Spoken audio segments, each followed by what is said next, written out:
Aí foi quando eu saí da Guajará, que o Marco Vinícius já tinha saído, ele me levou pelo braço para conversar com a menina que era ali, que se tornou a repórter de livro, a primeira mulher repórter de campo, que o Jaime Baixo lançou na Liberal, e eu almoçava com eles ali no restaurante Fazano, a gente comia muito ali no Jangadeiro.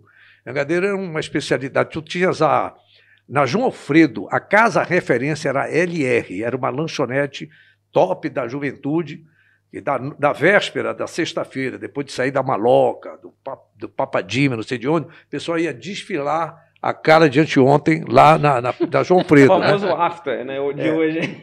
E a primeira lanchonete que eu sei que teve a famosa comanda com borboleta foi a LR. Comanda com borboleta. Comanda, Borboleta que você fala aquela de de ônibus, lá, né? Não sei o que era. Aí, para não dar queixo, que tinha muito queixudo, viu? Nós tínhamos o Xodó, Stop, essas lanchonetes assim. Sim. Mas a LR. E lá na Santo Antônio tinha a Jangadeiro, que era que tinha o caldo de cana, mais assim, porque tu tinha a Garapeira do Povo do Veropa, que eu cansei de ir lá, pô, né? E depois vinha essa mais sofisticada, que os caras iam com as namoradinhas deles, as amigas deles e tal, comer um pastel bacana, com suco de cana, não era garapa, já era suco de cana. Garapa era na Garapeira do Povo. Então, tinha isso, né? Mas, rapaz, tu não sabe como é. É só mudar o nome e acrescenta 30% no preço. E aí era essas coisas, assim, de ter esse tipo de caminhada. Aí eu ia, o restaurante de Fazão não era de um camarada que foi até presidente, diretor do Isabelense, aí conversando por novembro, dezembro, eu na rua, demitido, liso. Aí janeiro morreu meu pai, que foi muito complicado, uma explosão que teve na garagem do DR, lá em Abaetetuba, uma explosão que houve num carro-picho, meu pai morreu queimado, foi horrível, com 48 anos de idade. Caramba. E foi um choque muito grande, aí tu desempregado, a família com dificuldade. Eu não gosto de falar essas coisas assim, mas ninguém está fazendo dramalhão, não gosto de pobre coitadice, eu não suporto. Pobre coitadice é um princípio matosiano, o sinônimo de vitimização, não suporto isso. Procurar no Aurélio, tá lá? Eu não sei se tem, pobre coitadice, Mas tem agora, tá tudo certo. Acabou de ser criado. Aí, o que acontece? Quando foi março, final de março, finalmente, cara, passou outubro, novembro, dezembro, janeiro, fevereiro, final de março. Desempregado. Desempregado na roça. Ali, o Marco Vinícius pagava, às vezes, até porra, vai lá, quem trabalhava. Era amizade na boa, cara. A gente chegava para trabalhar, as festinhas eram na casa dos amigos de alguma te chamavam para fazer a não, animação. era aquela afasta o móvel e bota a eletrola, pô. Tocava. Mas nessa parte das festas mesmo, não te chamavam? Ainda não tinha, ninguém me conhecia, pô. Ah, tá. Quem já era conhecido, eu chegava no Norte Brasileiro, eu via lá, bora lá no Norte, o Sandro Vale está lá. Eu vi o Sandro, sempre foi um cara muito elegante. O Sandro Vale produzia a própria roupa dele. É mesmo? Ele sempre estava na beca. Era, sempre eu conheci o Sandro Vale. Com a pastinha, sempre. Ele era. Sempre com a pastinha dele. Ele um cara muito elegante, né? Um perfume da melhor qualidade, aqueles caras, um cara muito padrão alto. E ele não bate papo contigo aqui, ele já era impostado. O tempo todo, sempre impostado. Nunca saía. Diferente daquilo lá. O título de príncipe do rádio foi bem colocado para ele. Ele era realmente o cara, porque morreu não, me dava bem com ele. Estivemos juntos semanas antes, subi no mesmo palco, tanto que este ano, isso é uma outra história. O cara me convidou, eu falei, pô, tu não tá querendo me substituir o Sandro Vale, ele morreu, entra eu? Negativo, pô, não tô afim de ir ainda não. Eita, essa resposta é grande, né? Essa resposta era grande, né? Pô, e aí o que acontece? Eu dividi o palco, a jornalista Nisto Pinambá e o dono do evento, que é o Ailton Silva, lá na Assembleia Paraense, dia 18 de junho. E, sim, até que ele conseguiu me jogar na cara do Jaime Baixo, depois da Atualidades Esportivas. Era uma sexta-feira, a última sexta-feira do mês de março. Aí eu lá, cabeludo, magrelo, velho, com aquela calça de tergal aqui em cima, aquela blusinha meio assim, assado, que os caras usavam na época. O Jaime Baixo, aquele senhor, doutor, que a gente chamava doutor Jaime Baixo, auditor do Tribunal de Contas, tinha sido vereador, prefeito, maior narrador, apresentador de auditório, tá doido. O Abílio Conceiro, aquela época aí, aqueles locutores. Caramba, Abílio. Porra, o cara era um ícone, assim, um mestre, Jaime Ferreira Baixo. Ele me olhou assim, Entra ali naquele estúdio, era uma casa assim de... Entra lá e tem um gravador nacional, 8 pilhas. Liga lá e fala. E tá aqui essa... Sidon, pega aí umas laudas e dá lá para ele. Pegou assim, uma lauda. Que era aquele papel retranca de jornal. Exatamente. Que era redigido na Hamilton. Exatamente. Entendeu? Vê lá. Inclusive com as falhas, né? Para ver até onde eu cheguei lá. Terminei de ler. Aí deu o gravador nacional. Porra, tava a pilha fraca. Porra. Porra, de vergonha, será que eu vou voltar quando? Aí disse, olha, Grimoaldo. Usava um cabelo com brilhantina, assim. Sexta-feira, ele liga, peraí um pouco, Jaime. Comentarista autêntico. Não me lembro o nome do Aldo. A garrafa de Chivas já está pronta. E os caras, porque ele ia para Mosqueiro. Toda sexta-feira depois ele era dono da F. Soares. Era uma sumidade. Foi rádio ator, de modo Soares. Eu tive o privilégio de lidar com esses caras. Aí,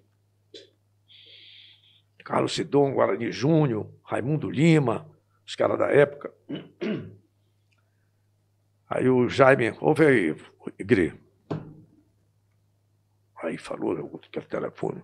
O Remo joga amanhã contra o Liberalta de Castro. E o Avante pega... Putz, olha, a pilha tá fraca, mas parece que o garoto tem registro de voz, né, Gri? O que é que tu acha? Jaime. Ele era muito assim, sabe? Muito... O Aldo Soares muito... Jaime, faz o seguinte, segunda-feira tu te apresenta aqui. Cara. De lá no dia 1º de abril eu comecei. O mês de abril ele tem uma coisa meio emblemática na minha vida, abril mesmo, né? Foi quando eu comecei o Camisa 13. Caramba. Foi. Agora mesmo teve outro 1º de abril que, bora ver. Comecei em abril lá na Liberal. E aí chega no 1º de abril. Foi. Aí já estou em abril na Liberal. Para onde ele me mandou? Para a Federação Paraense de Desportos, que ficava na Gama Abreu. Só o futebol tinha saído. E o brigadeiro Rodopiano Barbalho, né, que criou a Federação Paraense de Futebol, paralelamente lá com a Confederação Brasileira de Futebol, né, que vinha se desvinculando das entidades de desportos. Mas lá na Federação Paraense de Desportos, que era dirigido pelo senhor Oscar Castro e o Edgar Matar. O Oscar Castro estava doente, o Edgar Matar, que era lá do Bixaramatá. Bixaramatá, sim. Sim. Ele era o vice-presidente. Era uma figuraça.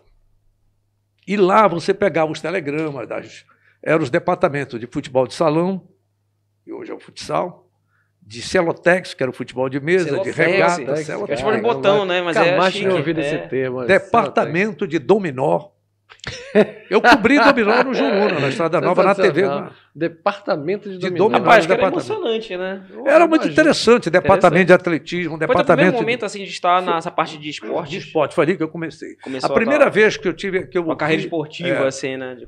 Curiosamente, em 71, foi 72, teve aquela famosa decisão que eu estava nos estúdios da Guajará ouvindo, porque o titular, João Bosco Maia, que foi para o jogo e deixou o molecão lá, né? Porque os antigos eram assim, né? Mas eu estou com uma curiosidade enorme. Como é que narra uma partida de dominó? Cara, era complicado, eu não narrei, mas eu fazia reportagem, eu mostrava os lances e tal. Mas tinha gente que fazia a narração da partida? Não, peraí, tinha uma linguagem no dominó. Peru calado ganha um cruzado. Peru falando sai apanhando. Era essa a frase. Silêncio, igual uma partida de tênis. Entendi. De xadrez. Não podia ficar... Não pode, não. A palavra era essa. Peru calado ganha um cruzado. E nem tinha cruzado ainda, era cruzeiro. E o peru falando sai apanhando. E aquele dominó de osso, né? Aquele crack. De osso, de madeira. Madeira. Era de gesso, tinha uns de gesso e tal. Então, o que acontece? A gente foi para esse departamento. E lá eu comecei. Foi quando eu tive a minha primeira porrada com um colega de imprensa. Com quem? Com o meu queridíssimo José Lessa. O José Lessa é antigão, Rádio Clube do Pará, porra. Ele apresentava o programa da meia-noite, como era? Meia-noite, plantão da meia-noite, que era um eco nessa cidade. Um eco. Tá certo? Eu cansei de sair da Rádio Liberal Eu apresentava a Noite Liberal, eu também passei a descobrir, aí começaram a me explorar, o João Carlos. Eu fazia o spot, ficava na noite, depois da Voz do Brasil, eu fazia a Noite Liberal, que era um vozeirão do Diel Carvalho, que era um locutor, aquelas vozes. A noite é liberal. Era um negócio assim, sabe? A noite é liberal. Voz de trovão. Era. Paul, não era aquele Paul Simon, não, era o... Como é aquele que morreu, que sempre vinha aqui na Assembleia? O cantor Paul... Billy Paul. Billy Paul. E músicas, Ray Conniff, jazz, Ray Charles, era bacana, um musical bem seleto da Liberal que eu apresentei lá. E depois, 11 horas da noite, eu apresentava A Copa é Nossa. Era uma misturada filha da mãe. E nesse período, o Rômulo já estava conhecendo o teu trabalho? Já começava a ouvir. E tal. Pra quem não tá entendendo, é o Rômulo Maiorano. Rômulo Maiorano, o velho, seu Rômulo. Seu Rômulo. A gente chamava seu Rômulo. E aí a gente começou esse trabalho, comecei no esporte e tal, fui subindo. Aí ele mandou, como eles viram que a minha voz era boa, eles acharam isso e me botaram num plantão, que o locutor do plantão esportivo, a Rádio Clube, tinha o José Maria Nobre Gonçalves, que era uma voz belíssima. E também era ator de radionovela. Depois do José Maria Nobre Gonçalves, que eu ouvia, eu era ouvinte, teve o Eduardo, oh meu Deus, como é o nome do Eduardo? Tavares, que se formou médico, outra voz bonita, aquele típico, as vozes do plantão que informavam, o plantão informa, no Mineirão, o Cruzeiro acaba de fazer um gol, Tostão marca. Agora, Cruzeiro 1, Atlético 0 e tal. Isso num período, né, que não tinha internet, não tinha nada. Era. Nem, então Deus não valia muito. Loteria esportiva. Era pai dela, aquelas vinhetas dentro da Loteria Esportiva, jogo 1, Internacional 1, Grêmio 0, Coluna 1. Aí tinha até a zebrinha, aí seguia.